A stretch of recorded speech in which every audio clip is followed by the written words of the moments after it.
Helo, enw fi di Bryn a dwi'n dod o Llanfair Pwll heddiw yma. A da ni'n mynd i fod yn sbio ar Gweddi'r Arglwydd efo'n gilydd.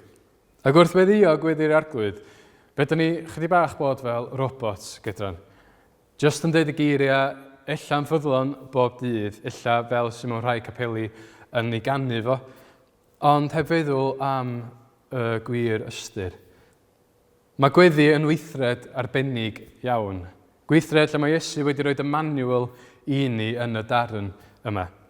Mae'n siŵr fod yna lot o manuals yn eich tu chi, mae yna lot o manuals yn tu fi, lle'r unig adag, ella, mae nhw wedi bod allan o'r bocs, ydy achos bod nhw wrth i fi godi'r microwave neu'r ticiall neu'r teulu allan o'r bocs, mae nhw wedi disgyn efo be bynnag sydd wedi dod allan. Ac yn ôl i mewn i'r bocs mae'r manual yn mynd heb un spec arno fo. Ond mae yna un manual, neu llyfryn instructions, dwi byth yn rhoi nôl i mewn yn y bocs heb sbio arno fo. Ella bod chi'n disgwyl i mi ddeud llawlyfr trefn a rheola'r Eglwys Presbyteriaeth Cymru, ond fysach chi'n wrong yn anghywir. Wrth gwrs mae wedi'n edrych ar y llawlyfr pwysig yma. Ond un llyfr instructions wedi ddim rhoi yn ôl yn y bocs ydy'r llyfr instructions Lego. Heb hwn, swn i ddim yn gallu adeiladu fy ffrind bach R2-D2 yn fama. Heb hwn, swn i'n mynd yn gwybod sut i ddechrau, sut i feddwl am gychwyn. Nad ydy R2-D2 yn enfawr, mae o'n lyfr eitha swmpus. Ei faint o'n dangos pa mor bwysig ydy dilyn y cyfarwyddiadau rhag ofn i bethau fynd yn fler. Yn ein darlleniad ni, nes i'n bwrpasol peidio cychwyn yn syth yn adnod 9, lle mae Iesu'n dweud, felly gweddiwch wi fel hyn. Yn un peth, achos yn y frawddeg yma, mae Iesu'n cymryd yn ganiataol bod y rhai sy'n gwrando ar y bregath ar y mynydd wedi gwrando ar y geiriau sydd wedi dod yn flaenorol. Mae Iesu am ddysgu ni sut i weddio, ond yn gyntaf mae'n cymryd yn ganiataol fod ni isio yn dyheu i weddio. A dyma sy'n mae adnod 5 yn cychwyn. A phan fyddwch yn gweddio. Mae'r cyfarwyddiadau cyntaf gan Iesu am weddio yn cychwyn gyda agwedd y galon, yn cymryd ganiataol bod ni'n barod yn gweddio. Ac ella mae o'n mynd ymlaen i gywiro, os oes angen, y ffordd yn rhesyma ni am weddio. Mae'n dweud, peidiwch â bod fel y rhagrythwyr. Oherwydd maent yn hoffi gweddio ar ei sefyll yn y synagogau ac ar gonglau rheolydd, mwyn cael ei gweld gan eraill. Y mae gwobr ganddynt eisoes. Yn lle hynna mae Iesu yn dweud yn annog ni yn gorchymyn ni sut i dyla ni neu lle dyla ni weddio. Pan fyddi'n gweddio, dos i mewn i'th ystafell a wedi cael dy ddrws gweddia ar dy dad sydd yn y dirgel. A bydd y dad sydd yn gweld yn y dirgel yn dywobrwyo. Mae'n bwerus iawn sy'n mae Iesu'n sôn am Dduw yn fama. Dy dad sy'n y dirgel, dy dad sydd yn gweld yn y dirgel. Dwi'n cofio un o fy rheolwyr yn y Lobyrdau yn dweud wrtha unwaith, y ffordd i ddisgrifio rhywun sydd efo integrity ydy os maen nhw'n gwneud y peth iawn heb i neb i gweld nhw. Mae'n heriol mawr yn dydy. Ydyn ni'n gweddio pan mae dim ond Duw sydd o'n cwmpas ni, pan does o neb arall blawn Duw yn gallu'n gweld ni. Dydy hyn ddim yn dweud o gwbl os ni ddim gweddio efo'n gilydd neu o flaen pobl eraill, ond be mae'n dysgu ydy dylai'n bywyd gweddi ni, wastad gychwyn y tôl i ddrws yn ystafell ni. A wedyn mae Iesu'n dweud i ni beidio a phentyrru geiriau fel mae'r cenhedloedd yn gwneud. Mae'n hwy'n tybiad y cant ei gwrando am ei haml eiriau. Peidiwch felly a bod yn debyg iddynt hwy, oherwydd y mae eich tad yn gwybod cyn i chi ofyn iddo beth yw eich anghenion. Ond mae'n braf torri bol wrth rhywun weithiau dydy. I ddweud bod dim sy'n mynd yn wrong yn y bywydau ni, fentio yn llwyr a codi'r bwrdwn oddi ar yn sgwydda ni, jyst am chydig bach. A phan da ni'n gweddio, mae Duw yn tarnifol ni wrth ei fodd yn dyheu i ni dorri yn bol tuag ato fo. Ond dim dyna'r agwedd mae Iesu yn ei gywiro neu lle ni gyrryddu yn fama. Yr agwedd mae'n ei gywiro ydy hyn. Os fedra i siarad am fwy na neb arall, os ydy fy ngweddi'n hirach na neb arall, yn fwy ffansi, yn fwy barddonol, yn well nag un neb arall, wneith Duw wrando arna fi. Unwaith eto mae'r agwedd yndi, o drio plesio Duw a plesio pobl eraill yn wrong. A'r agwedd da ni angen go iawn ydy un sy'n wylaidd, un sy'n ddim yn falch o gael sylw gan neb arall, un sy'n gwybod bod ein tad ni yn gwybod cyn i ni ofyn iddo be ydy'n hanghenion ni. A felly dyna ni wedi dall sut i fynd i weddio, sut i gychwyn ar y daith o weddi. Y math o weddi sydd ddim yn flash, ddim yn falch.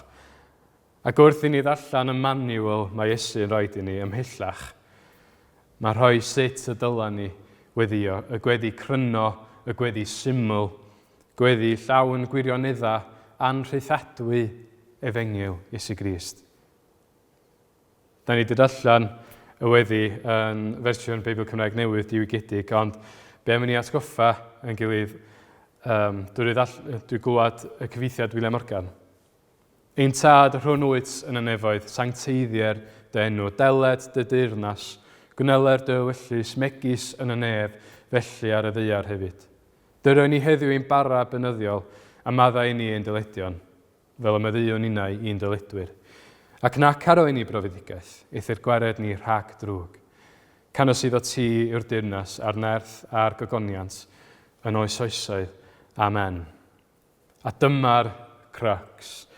Ar gychwyn y manual mae yna wastad prelims yn dweud beth da ni angen cyn i ni gychwyn, y math o lawr gwastad sydd i angen cyn cychwyn adeiladu rhywbeth mor bwysig ag R2D2. Ac yn fama mae'r un peth. Da ni wedi cael yn dysgu o'r fath o galon sydd i angen i weddio, y sylfaen, i wneud un o'r gweithredoedd pwysica i Gristion. A sylwch ar y ffordd mae'r weddi yn y lluosog, yn y plurality y weddi. Nid fel unigolion da ni'n gweddio, ond fel cymuned o bobl sydd yn gallu galw Duw yn dad. Ond yn bwysig hefyd, mae fod i ein tad ni. Gwirionedd nath ysgwyd bob dim pan gyfeiriodd Iesu i Dduw fel tad. Ia, Iesu ydy'r mab ddwyfol, yr ail berson yn y drindod, ond i gynnwys ni yn rhan o'r teulu anhygoel yma, mae'n newid bob dim. Dim jyst dinasyddion o'r ddinas a'r deyrnas Dduw yda ni, ond meibion a merched i'r tad. Os da ni'n credu yng nghroeshoeliad Crist a'r atgyfodiad fel da ni wedi bod yn ei ddathlu yn ddiweddar iawn, da ni'n cael yn cynnwys yn y teulu anhygoel yma, teulu Duw. Sy'n wrth modd i gallu just stopio yn fama, ond mae rhaid i ni ddadbacio'r weddi i gyd. Geiriau nesaf yn y nefoedd, ein tad yn y nefoedd. Mae Duw ar ei orsedd yn y nefoedd. Yn awdurdod dros bob dim yn y nef, ac ar y ddeiar ac o dan y ddeiar hefyd. Ac wrth i ni ddeud hynna, da ni'n mynd yn syth i ddeud, sancteiddiau'r dy enw. Yn ymuno efo can yr angylion yn Eseia 6, pan maen nhw'n dweud, sanct, sanct, sanct i'w arglwydd y lluoedd. Y mae'r holl leiar yn llawn o'i ogoniant. Da ni'n cyhoeddi ein bod ni'n credu fod Duw yn ei sancteiddrwydd yn wahanol i bob dim. Mae'r creawdwr yn wahanol i'w greadigaeth o.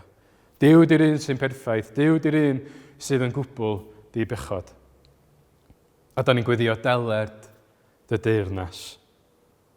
Ac wrth ffilmio'r bregaeth yma, da ni yn sbio ymlaen i'r pleidleisio. Dewis pwy fydd yn teyrnasu drosom yn y gwlad ni. Yn gwneud y penderfyniadau mawr a rhai bach, y rhai sydd yn cronuchroli ni yn ein llywodraeth. Ond mae rhaid i ni gofio, hyd yn oed os di'r person nath ni bleidleisio drosto fo yn camu fewn. Mae Duw dal yn ben arnyn nhw. Ac os dydy'r person sydd in charge ddim y person nath ni bleidleisio drosto nhw, mae'n gysur enfawr i ni bod ni'n gallu deud yn hollol sicr bod yna awdurdod uwch eu penna nhw. Da ni'n gweddio i Dduw, deyrnasu yn ein calonna ni, yn ein cymdeithas ni, yn ein bywydau ni gyd. Ac yn fwy na dim byd, da ni'n gweddio deled dy deyrnas, i deyrnas Dduw ddod yn ei llawn cyflawnder. Gynneler dywyllus megis yn y nef, felly ar y ddeiar hefyd. Wrth weddio, da ni wrth gwrs yn credu fod Duw yn gwrando ar ein gweddio ni ac yn atab bod o'n ie neu na. Y mo peth, da ni'n gweddio yn wilaidd, yn ostyngedig, yn gwybod mai o dan ewyllus Duw, da ni gyd yn byw. Da ni'n yfolu fo, yn yfolu fo yn llwyr, am ei fod o wedi ewyllysio i ni gael yn hachub. Yn ewyllysio bod ni'n deffro bob bora efo anadl yn yn ysgyfaint. Da ni'n gweddio i ni weld ei ewyllus o yn well, yn gliriach, i ni gael partneru yn y gwaith yma. A da ni'n gweddio dyroi ni heddiw ein bara benyddiol. Yn Exodus 16, mae'r Iddewon yn yr anialwch yn grwgnach nad oes gan nhw unrhyw beth i fita. A dyma Duw yn darparu manna iddyn nhw yn yr anialwch, i fita bob diwrnod. A mae Iesu'n disgrifio hyn ar ôl bwydo dros 5,000 o bobl. My fi yw'r bara biwiol hwn, a disgynnodd o'r nef. Caiff pwy bynnag sy'n bwyta o'r bara hwn fyw am byth. A'r bara sydd genna fi i'w roi i'w fy nghnawd, a'i roi a wnaf dros fywyd y byd. I gael yn bodloni'n ysbrydol, mae angen i ni gredu yn Iesu Grist. A cael yn bwydo bob diwrnod drwy ei air o, trwy ddarllen y Beibl. A da ni'n gweddio yn madda i ni ein dyledion, fel y maddeuwn innau i'n dyledwyr. Da ni angen cofio wrth gwrs bod ni wedi cael yn madda. Mae'r ffordd torwyd corff Iesu ar y groes i ni gael y maddeuant yma gan Dduw. Am bob un pechod da ni wedi ei wneud. Ac yn lle profi gwarth a digofaint Dduw yn uffern, da ni'n cael dod i berthynas agos efo Dduw. Mor agos lle da ni'n gallu galw Dduw y Creadwr yn Dduw ein tad. Mae Dduw yn un sy'n caru madda, a mae yna gymryd yn ganiataol yn bod ni'na yn caru madda i rhai sy'n pechu yn ein herbyn ni. Yn dangos yr un cariad, dangoswyd i ni i bobl eraill. Hyd yn oed os dyn nhw ddim yn ei heiddi fo. Yn enwedig os dydyn nhw ddim yn ei heiddi fo. Ac nac arwain i brofedigaeth. Eithyr gwared ni rhag drwg. Mae'r weddi nad ydyn ni'n cael yn profi yn un agos at galon rhywun dydy. Does na ddim un ohonyn ni isio cael yn profi. Ddim isio i ffydd ni gael i destio. A mae Iesu'n rhoi y caniatâd. Mae Iesu'n rhoi yr anogaeth, y gorchymyn i weddio y frawddeg anygol yma. Nac arwain ni brofedigaeth. Eithyr gwared ni rhag drwg, yn lle prawf neu diwared fi rhag drwg. Yr un drwg y diafol, ond hefyd yr gionni yn fwy cyffredinol. A mae Salm 91 yn dod i'n meddwl wrth allan y cymal yma. Y mae'r sawl sy'n byw yn lloches y gyrucha ac yn aros yng nghysgod yr holl alluog, yn deud wrth yr arglwydd, fy noddfa am caer, fy niw yr un yr ymddiriedaf ynddo. Mae Duw yn loches, yn gysgod i'r rhai sy'n trystio ynddo fo. Ac fel mae'n caru madda, mae'n caru gwarchod i ddefaid, ei braidd, ei bobl o. A da ni'n gorffan efo canu sydd o ti i'r deyrnas, a'r nerth a'r gogoniant yn oes oesoedd. Amen. Yn dod yn ôl i'r cychwyn, i gyhoeddi i ni'n hunan, i'n gilydd, i'r byd pwy bynnag sydd o'n cwmpas ni'n clywed y weddi anhygoel yma, yn atgoffa neu pwy sydd in charge. Duw sy'n bu ar deyrnas. Duw ydy'r un sy'n holl bwerus. Duw ydy'r un da ni yn ei foli fo sy'n bia'r gogoniant i gyd am byth. Amen. A dyma sy'n mae Iesu yn annog ni weddio. Gweddi syml, gweddi anhygoel. Amen.